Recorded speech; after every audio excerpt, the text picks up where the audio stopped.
Vamos falar das tensões entre Estados Unidos e Rússia crescendo diante de temores de uma possível invasão à Ucrânia. Para frear as ameaças, a Casa Branca vem buscando apoio de nações do Ocidente, até mesmo do Brasil. O secretário de Estado americano, Antony Blinken, pediu ao ministro das Relações Exteriores do Brasil, Carlos França, uma resposta forte e unida contra Moscou. Lembrando que o presidente Bolsonaro tem viagem marcada para o mês que vem para a Rússia. Então, para entender um pouco mais sobre esse imbróglio e o papel do Brasil nessa discussão, eu vou conversar com o professor de Relações Internacionais da SPM, professor Leonardo Trevisan, que gentilmente nos atende. Professor, é a primeira vez que nos encontramos esse ano, então, em primeiro lugar, um feliz 2022 para o senhor. Sempre um prazer conversar. É sempre uma aula, como eu gosto de dizer aqui, conversar com o senhor. Como vai? Como vai, Pablo? Muito obrigado. Feliz ano novo para você, porque é a primeira vez que nos falamos mesmo. Feliz ano novo para todos nós. Obrigado. Vamos nessa. Vamos falar do Brasil, porque o Brasil tem um papel importante no Conselho de Segurança da ONU. Falei que o presidente Bolsonaro tem viagem marcada para a Rússia no mês que vem.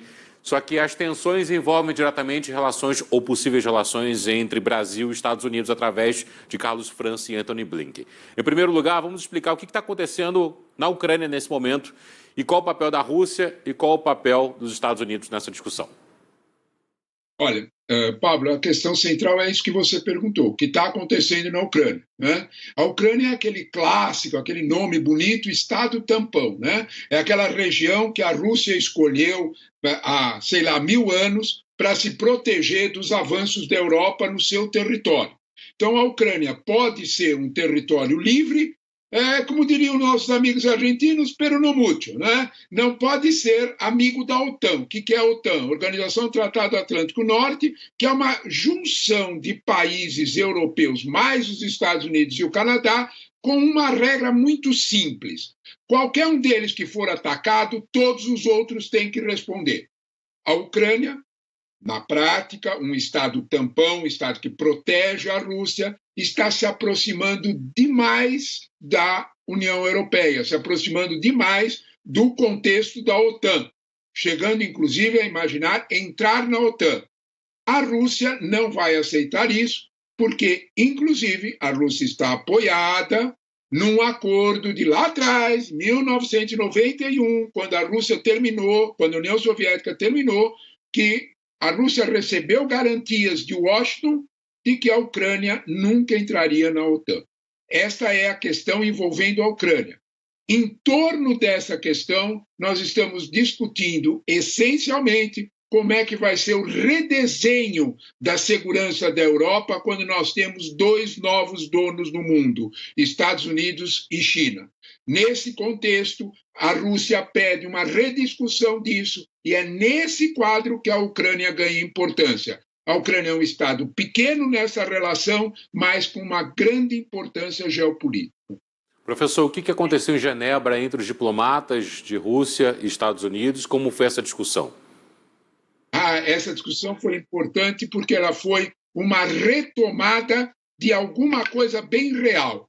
Uma coisa é você fazer um show de relações públicas, um show midiático, onde você coloca 2 bambambãs da mídia, Biden e Putin, querendo fazer isso.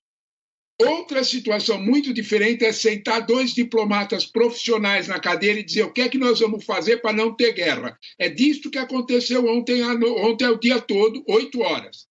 O Wendy Sherman, que é a vice-secretária de Estado americano, sentou com Ryabkov, que é o vice-secretário de Relações Exteriores da União Soviética, para descascar esse abacaxi. Qual é o abacaxi? Não pode, de jeito nenhum, a OTAN querer entrar na Ucrânia. Motivo: se a OTAN entrar na Ucrânia, ela vai colocar lá mísseis que vão ameaçar a unidade da Rússia. Se alguém tem alguma memória sobre isso, para entender por que os russos estão fazendo isso, pensa na crise de Cuba, lá atrás, 70 anos atrás. Os Estados Unidos não admitiram que a Rússia entrasse em Cuba e colocasse mísseis lá. É a mesma situação. É esse o quadro. Como é que nós vamos descascar esse abacaxi? Como é que nós vamos sentar para conversar sobre isso? Os 2 lados terão que ceder. Ryabkov já avisou que os americanos levaram a proposta à Rússia a sério. Sherman, a vice-secretária americana, avisou também: a OTAN tem que continuar de portas abertas. Os dois lados vão fazer concessões. Amanhã nós temos uma reunião em Bruxelas e uma reunião definitiva em Viena, na quinta-feira, entre os dois blocões, tanto o acordo de tratado da segurança coletiva, que é uma espécie de OTAN dos russos, como o Conselho de Segurança Europeia, que é, de alguma forma, o acordo de nações europeias para enfrentar a Rússia. Nesse imbróglio todo, você vai me dizer o que é que sobra?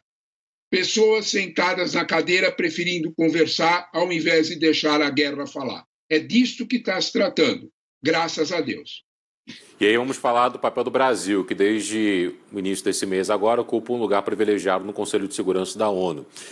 O ministro Carlos França tem um papel importante nessa discussão, só que ele tem um apoio pedido por Antony Blinken, ao mesmo tempo que tem essa viagem marcada do presidente Bolsonaro à Rússia para estreitar laços com Vladimir Putin, esse senhor que aparece aí na imagem.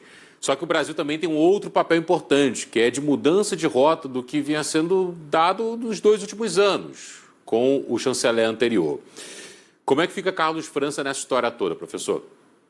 Olha, a tua pergunta essencial é começar pela tua última frase, Pablo. O Brasil mudou e voltou a sentar na mesa de negociações internacionais, sendo levado a sério com uma diplomacia mais profissional e menos ideológica. É exatamente disto que está se tratando a conversa de Antony Blinken com o nosso chanceler Carlos França. Nessa conversa, Pablo, nós temos que levar em conta que há um fantasma, há um monstrinho atrás dessa conversa. A conversa não é bem sobre Brasil e as suas relações com a Rússia. A conversa é Brasil e o quanto vai estar do lado dos Estados Unidos na briga com a China. É disto que estamos falando. Os Estados Unidos sabem perfeitamente que a Rússia é hoje a aliada preferencial da China, aliada militar preferencial da China. Nós precisamos ter clareza, quando nós falamos desses países da Eurásia, que eles têm uma importância estratégica enorme para a China. Vamos pôr isso nas dimensões de números, para a gente poder entender do que nós estamos falando. Quando nós olhamos, por exemplo, para o Cazaquistão, nós temos que entender que o Cazaquistão fabrica, é dono de 40% da oferta internacional de urânio, entre outros metais, inclusive terras raras. Mas vamos falar do mais sensível, urânio. Desse urânio que o Cazaquistão vende, 60% é vendido para a China. Não é diferente o traço com a Ucrânia. Quando você olha para a venda de metais da Ucrânia, a China é o grande freguês. O que os americanos estão pretendendo fazer é ampliar a sua política de pinças sobre o desenvolvimento chinês em toda a Eurásia. É disso que nós estamos tratando. Então, o que o Blinken fez na conversa, se nós pudéssemos virar assim uma mosquinha e ouvir a conversa dos dois, nós iríamos ouvir o Blinken fazer a pergunta clássica: de que lado vocês estão? Porque nós não podemos esquecer que, da mesma forma que o Cazaquistão vende 60% do seu urânio para a China, nós vendemos 60% da nossa soja, 80% da nossa carne, 60% do nosso minério de ferro para essa China. A pergunta dos americanos é: vocês aceitam trocar de lado? Esta é a questão. Eles estão usando, de alguma forma, a Rússia para, de algum modo, testar efetivamente se os brasileiros, se a diplomacia brasileira sentou do lado americano quando nós negociarmos com a China. É uma discussão sensível? É. Se você me perguntar, afinal de contas, o que é que está em briga entre Europa e Rússia? Está em briga um conceito complicado de relações internacionais chamado profundidade estratégica. Os dois querem tomar conta do seu vizinho, a Europa da Rússia, a Rússia da Europa, sem fazer de conta que eles estão notando. Esse é o conceito. O Brasil está entrado nesse jogo, o Brasil está presente nesse jogo, exatamente pela relação que obrigatoriamente nós temos com o nosso melhor freguês comercial, que é a China.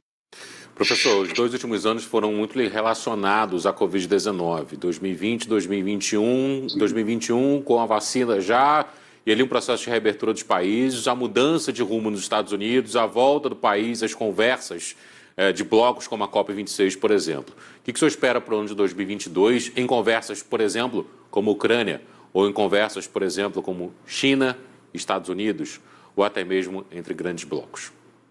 Olha, essa é uma questão importante, porque o ano de 2022 é um ano em que o Putin percebeu a oportunidade estratégica de avançar, né? Não é de graça. O Putin não é nenhum ingênuo, não adianta nós tratarmos as coisas assim, né? Ele não é nem um demônio e nem um santo. Ele é um sujeito que está fazendo aquilo que é melhor para os interesses da Rússia, ponto. Assim como os americanos estão fazendo também. Né? Quando nós olhamos para isso, o que sobra de 2022? Quais são os interesses em jogo?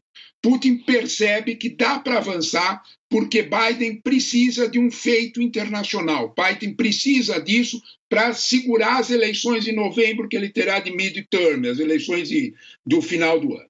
2. Biden sabe que a rediscussão da segurança europeia, Putin sabe que a rediscussão da segurança europeia passa por 2 problemas centrais. A eleição na França em abril e que a Alemanha não tem mais Merkel. A Alemanha está sentando para discutir com um novo governo, que é, entre 2 aspas, algo inexperiente no jogo internacional. Putin quis aproveitar a oportunidade.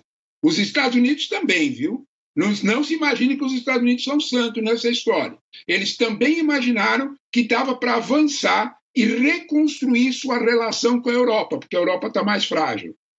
Em outras palavras, os 2 grandes estão tirando proveito. Isso é uma lição que a história nos ensina de sempre. Não há nenhuma novidade nisso. O fato real, bom para 2022, é que estão sentando à mesa para conversar. Não há hipótese melhor. Talvez os 5 milhões de mortes que a Covid-19 fez tenha provocado alguma serenidade no processo de decisão. Tomara que isso tenha acontecido mesmo. Não há inocentes nem santos nessas mesas dos botões, da professora, a gente sabe muito bem. Nenhum inocente, nenhum santo, nenhum. Professor Leonardo Trevisan, uma boa semana para o senhor. Muito obrigado pela entrevista, pelo tempo do senhor e até uma próxima. Até uma próxima, Pablo. Muito obrigado a vocês pelo convite e pela conversa. 2h16 pelo horário de Brasília. Eu vou chamar agora a Beatriz Corrêa, editora de Assuntos Internacionais, para falar do anúncio de que tropas da Rússia vão deixar o Cazaquistão. Lembrando que há pouco o professor Trevisan lembrou que o Cazaquistão tem um importante papel no comércio de armas também. Quando começa essa retirada, Beatriz, seja bem-vinda. Uma boa tarde para você, querida. Boa tarde, Pablo. Essa retirada vai começar em 2 dias e deve ser concluída em 10 dias, segundo anunciou hoje